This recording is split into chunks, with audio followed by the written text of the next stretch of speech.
என் நாடு என் வீடு என் தேசம் இந்தியா என் இனம் என் மொழி என் உயிரென உறக்கச் சொல்வேன் நான் தமிழன்டா தமிழன்டா தமிழன்டா தமிழன்டா தமிழன்டா தமிழன்டா தமிழன்டா உறக்கச் சொல். வணக்கம். நான் இப்போ என்ன சொல்ல போகிறேன்னா, தமிழ்நாடு இதை எந்தெந்த விதத்தில் நாஸ்தியாக்கி சீர்குலைச்சி கண்டம் பண்ணுறாங்கன்னா, ஏகப்பட்ட வழி. அதில் நிறைய டூப்ளிகேட் ஐட்டம்ஸ் வருது, நிறைய அழிக்கிறதுக்கு கார்பரேட் கம்பெனி மயிறு மட்டை லொட்டு லொசுக்குன்னு எல்லாமே வருது. இப்போ புதுசாக இன்றைக்கி சுச்சுவேஷனில் என்னன்னு பார்த்தீங்கன்னா, நம்ம ரஜினிகாந்த், நம்மன்னு சொல்லுறதுன்னா நாதாரி நாய் கன்னட புறம்போக்கு ரஜினிகாந்த், அவர் அரசியலில் குதிக்கிறார். நீ எல்லாம் எதுக்கு அரசியலில் குதிக்கிறான்? உங்கள் வீட்டு மாடியிலேருந்து குதியேன் டேரெக்டா. எதுக்கு நீ எல்லாம் அரசியல்லேருந்து குதிக்கிற? அரசியலுக்கு குதிக்கிற. நீ அரசியலில் குதிச்சு அரசியல் அடிக்கல் நாட்டி நீ டாப்பில் வரணும்னு நினச்சேன். அதான் இவங்க மீட்டிங்லேயே நீ சொன்ன, எல்லாருக்குமே கவுன்சிலர் ஆகணும்னு ஆசை இருக்கும், எம்எல்ஏ ஆகணும்னு ஆசை இருக்கும், மினிஸ்டர் ஆகணும், தாராளமாக உனக்கும் அந்த ஆசை இருக்கும். நீ அந்த மாதிரி ஆசை இருந்து நீ அதில் டாப்பாக வரணும்னு நினச்சின்னா, ஆண்டாண்டு காலமாக நடந்துகிட்டு இருக்கு. எங்கள் அப்பா எங்கள் தாத்தா காலத்துலேருந்து இருக்க ஈழத்தமிழர் பிரச்சனையில் நீ மூக்க நடிச்சிருக்கணும். அதுக்கு உன்னால் முடிஞ்ச சப்போர்ட்டை பண்ணியிருக்கணும். நீ அதுக்கு சப்போர்ட் பண்ணலை. ரெண்டாவது விஷயம், எங்கள் அப்பா காலத்துலேருந்து நடக்கிற கர்நாடகா பிரச்சனைக்கு சப்போர்ட் பண்ணணும். ஏன்னா அது உங்கள் ஊரில் நீ எங்கள் பேசி சப்போர்ட் பண்ணி வாங்கணும்ல. ஏதாவது நீ தாராளமாக வாங்கலாம்ல, உங்கள் ஊர். அதுக்கு ஏதாவது பேசியிருக்கணும். அந்த பிரச்சனை வரும்போதெல்லாம் நீ சினிமா நடிக்கிறியா என்ன ஏதுன்னு படம் ஒன்றும் வந்தது கிடையாது. அந்த டைமில் நீ இருக்கியா, உயிரோட இருக்கியா, செத்து போயிட்டியா, போயஸ்கரனில் தான் இருக்கியான்றது தெரியவே தெரியாது யாருக்குமே. அந்தளவுக்கு ஒரு அமைதி கரெக்ட் பண்ணி. மூணாவது விஷயம், ஒரு கொஞ்ச நாள் முன்னாடின்னு வச்சுக்கேன், ஜல்லிக்கட்டு வந்தது. இப்போ எங்களுக்குலாம் அதுக்கு முன்னாடி ஒரு பெரிய விஷயம் இருக்குது. டிசம்பர் 15 வந்து 2015 டிசம்பர் வந்து ஃப்ளட் ஆகி சென்னையே வந்து திருப்பி போட்டுருச்சு. அப்போ வந்து உன்னோட சின்ன சின்ன ஆர்டிஸ்ட் எல்லாம் பெருசாக ஹெல்ப் பண்ணாங்க. நீ அவங்கெல்லாம் பண்ணதுக்கப்புறம் கடைசியாக ஏதோ பண்ணணுமே, பண்ணலைன்னா ப்ரெஸ் மீடியான்னு போட்டு கிழிச்சிருவானுங்களே அப்படின்ற பயத்தில் பண்ண புறம்போக்கு நீ. அப்புறம் 8:30 மணிக்கு மேலே திடீர்னு 1000 ரூபாய் 500 ரூபாய்லாம் தடை பண்ணிட்டாரு தாமரை சின்னத்தின் தலைவர் மோடி ஐயா. அவர் பண்ணதுனால நல்லா சிங்கிள் டீக்கு காசு இருந்தும் சிங்கி அடித்தேன். பெருசாக ஒன்றும் அளவுக்குலாம் நான் காசு வச்சிடல, காசு இருந்தும் நான் சிங்கி அடித்தேன். நிறைய நேரம் சாப்பிட முடியல வெளியில். அந்த மாதிரிலாம் சுச்சுவேஷன் என்ன மாதிரி நிறைய பேருக்கு அந்த மாதிரி கஷ்டங்கள் அனுபவிச்சோம்.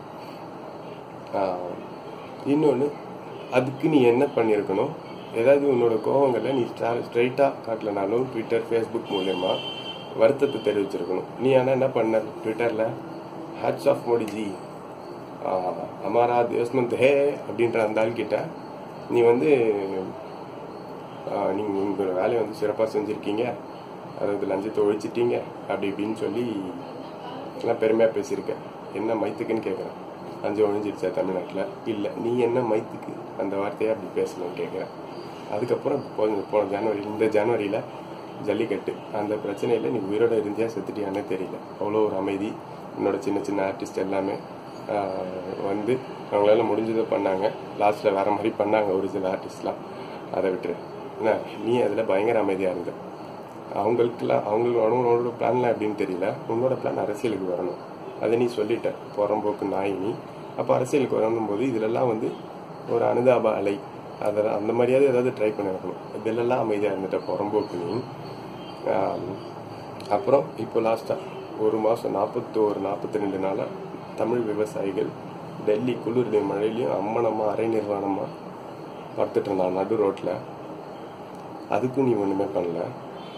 அந்த கூட்டத்தை அழகாக கழிச்சாரு மிஸ்டர் ஸ்டாலின், எடப்பாடியாரும். அதுக்கு நீ என்னன்னு கேட்கல. அவங்க பிரச்சனைகளை மே 25க்குள்ளே கட்டம் கட்டிடுறேன்னு சொன்னாங்க. அதுவும் நடக்கலை. இன்னொரு 4 நாள் தான் இருக்கு. அதுக்கும் நீ என்னன்னு கேட்க மாட்ட. நீ அரசியலுக்கு வருவ.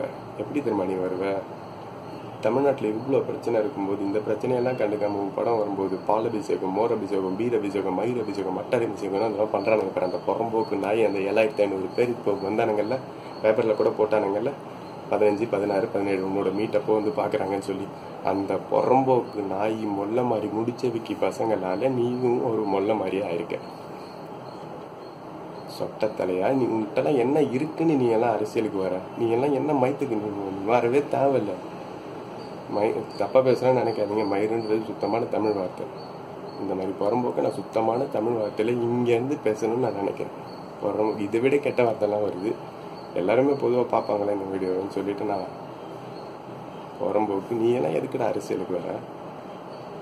இந்த நீ உண்மையான ஒரு மனிதாபிமான மனசுள்ள இருந்தால் உன்னோட இப்போ இந்த மீட்டிங் போட்ட பத்தியா, அன்னைக்கு பிளட் கேம்பா பண்ணியிருக்கலாம்.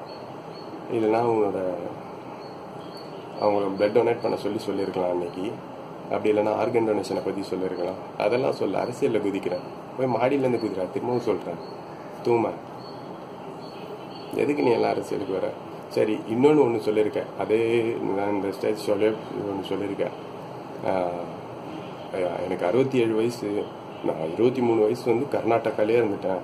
ஆனால் 43 வயசு வரைக்கும் பார்த்தீங்கன்னா நான் தமிழ்நாட்டில் தான் இருந்தேன் அப்படின்னு சொல்கிறேன். என்ன தெரியும் உனக்கு? 44 வருஷம் தமிழ்நாட்டில் இருந்தீங்கன்னா உனக்கு என்ன தெரிஞ்சிடும்? நான் கேட்குறேன் உங்ககிட்ட, புறநானூறுனா என்னன்னு கேட்குறேன் உங்ககிட்ட. நீ என்ன சொல்லுவ? புறநானூறு, புறநானூறு எச்ச போ போடா அப்படியே ராஸ்கல். 44 வருஷம் தமிழ்நாட்டில் இருந்துட்டீங்கன்னா உனக்கு எல்லாம் தெரிஞ்சிருமா? 200 வருஷம் இந்தியா ஆண்டாண்டா, அடிமையா ஆண்டாண்டா வெள்ளைக்காரன். அதுக்காக அவன் இந்தியன் ஆயிடுவானா? அவனை ஆளை விட்டுருவோமா?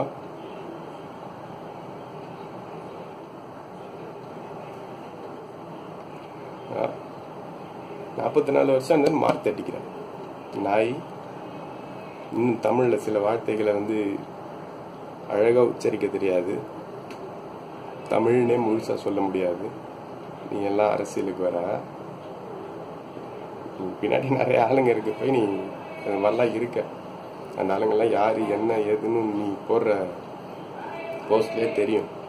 உன்னால நம்ம ஒன்னே ஒன்று சொல்றேன், உன்னால கேட்க முடியாதுன்னுலாம் சொல்லாது. கேட்கணும்னு நினைச்சா கேட்கலாம். நீ ஒரு பெரிய ஸ்டார், தமிழ்நாட்டிலையும் சரி, உங்க எச்ச ஊர்லேயும் சரி, கர்நாடகானு உரம்போக்கு அவ்வளோ பெரிய ஆளு. நீ பெருசாக பண்ணலனாலும் சிம்பிளாக ஒரு வீடியோ போட்டினா அது பயங்கரமாக ரிஃப்ளெக்ட் ஆகும்.